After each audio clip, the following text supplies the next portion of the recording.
Hi guys. Okay, now we're going to learn how to do the calculations that you need to do in order to figure out how to interpret a medical test. I'd like you to have a pencil and paper available if possible because we're going to be filling out a table and I'm going to ask you to keep track on pencil and paper. And I'm also going to warn you, this is the 6th time I have tried to record this lecture. I keep messing up, and unless I do something dramatically wrong, I'm just going to keep going. So you may watch me fumble a few times. Yes, I do record these multiple times. Okay, let me bring up our slides. I said learning how to do the calculations for medical testing. We're going to be working through data on routine mammograms. This is somebody who's a woman or assigned female at birth at least, reach a certain age. They recommend that you get mammograms routinely, just every person. Sometime between age 40 and 50. It's a little bit complicated. And here's some rough data about this population. These numbers are not exact. They will vary depending on which source you look at, but they are roughly correct. I'm going to move down there. So we need to know the prevalence. About 8 in 1,000 women who get routine mammograms, so of an appropriate age should be doing so, have breast cancer. That's 0.8%. The true positive rate, if you have breast cancer and don't know it because you're getting a routine test, about 90% of women with that sort of early breast cancer will get a positive reading. The other 10% will get the false negative. That's a silent smoke alarm, even though there's really a fire. That's the bad one. Of the true negative rate of the women who are healthy, about 95% of women without breast cancer will get the true negative reading. The other 5% will get inconclusive results, the false positive, the false alarm. And I should say at this point that a positive result on a mammogram is not treated as, hi, you have breast cancer. Instead, you get a somewhat scary phone call from your doctor's office, and they call you in for further testing. They do ultrasounds, they do more intensive mammograms, they do biopsies, a bunch of stuff like that. It is not presented as meaning you have cancer. It is a very high-stress situation to be in. It means you need follow-up medical testing, which is expensive and time-consuming. And we're going to be talking a little bit more in a future video about some of the consequences of these positive tests, whether you actually have cancer or not.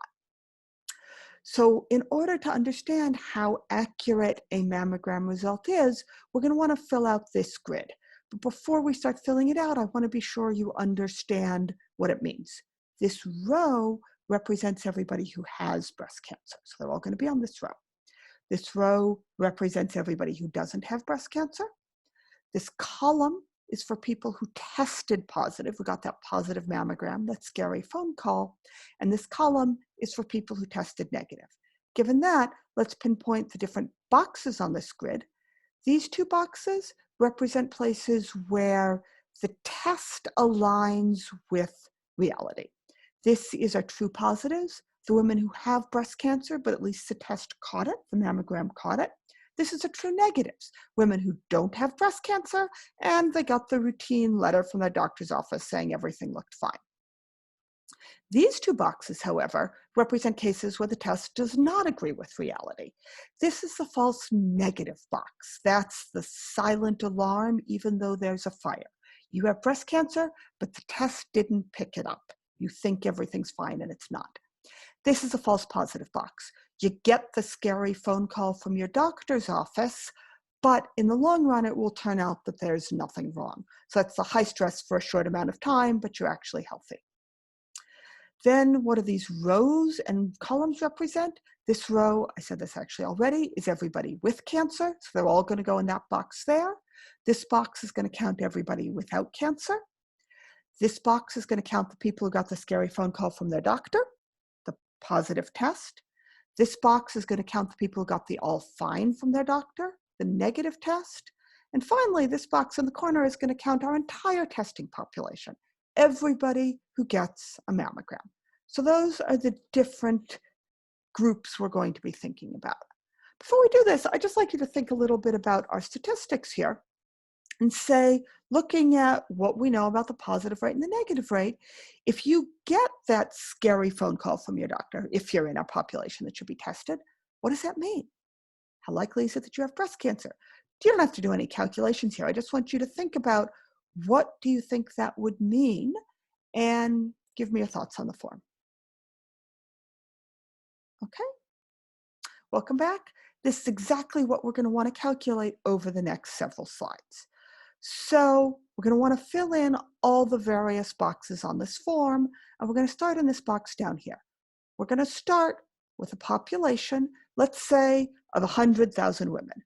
Why 100,000 women? Why 100,000? Well, it's a round number, which is going to make my calculations easier, at least at the beginning. And it's a large number because I don't want to have to deal with fractions of a woman. I want all of my boxes to hold whole numbers of people. So we're going to start with 100,000 women. And using this and the prevalence, we can say of this 100,000 women, how many of them would we expect to actually have breast cancer if this prevalence figure was exactly correct? We don't know who, but we could say something about how many. So I want you to figure out how many of these 100,000 women belong in this box, the have breast cancer box, and belong in this box, the no breast cancer box. Figure those out and give me your answers on the form. Okay, here are my calculations of these 100,000 women. We know 0.8% multiplied by 0.008 have breast cancer. That will be 80 of my 100,000 women. And the other, what's left, the other 99,200 do not. So now we want to take these two groups, the 800, we don't know who, but the 800 who are out there who have breast cancer, and figure out how they are going to test. And the 99,000 who do not, and figure out what their test results are going to be. So use the false positive rate to figure out what's going to happen to these 800 women. I'm sorry, I said the false positive, I meant the true positive.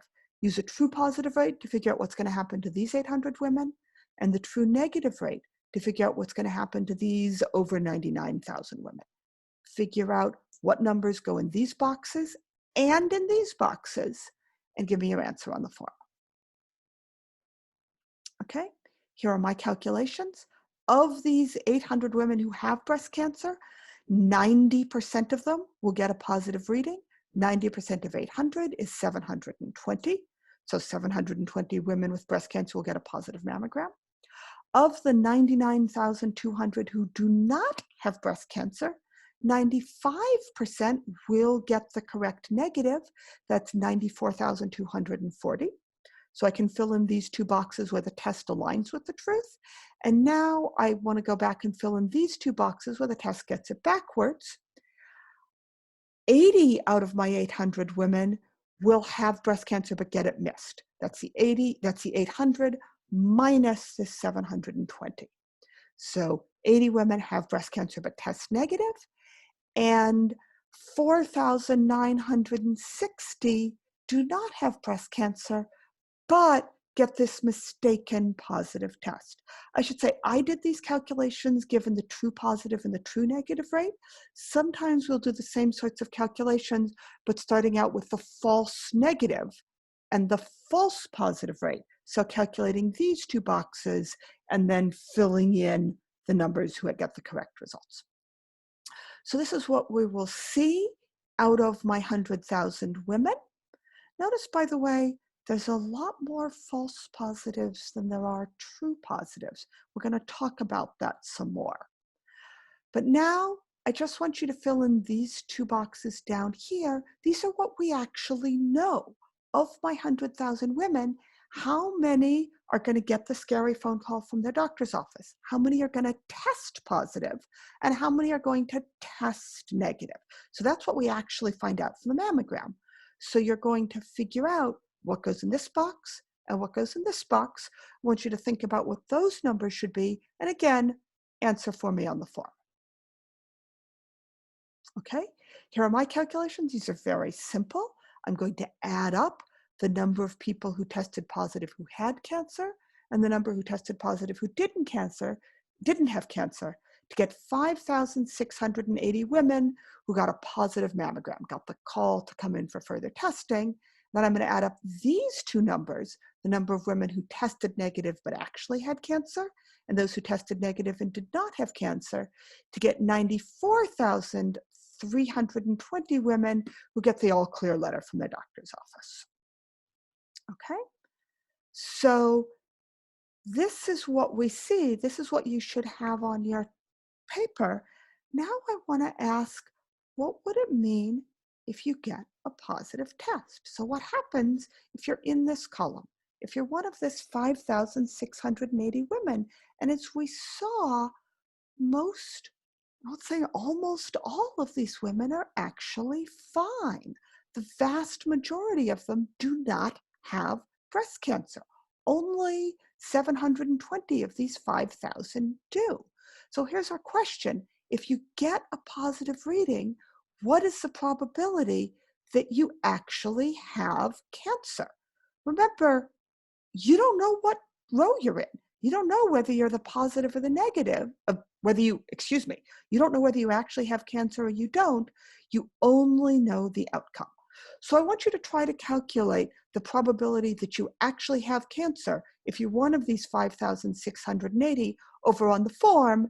And on the form, this data won't be blocked. You'll be able to see how many of these women have breast cancer and how many don't.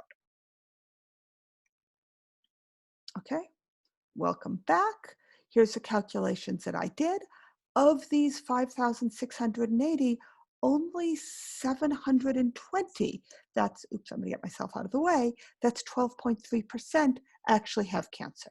So of the women who get the scary phone call from their doctor, only 12.3% have cancer, even though this seemed to be a very accurate test. So how could this very accurate test be wrong for the vast majority of women with a scary phone call? That's something we're going to explore on our next video.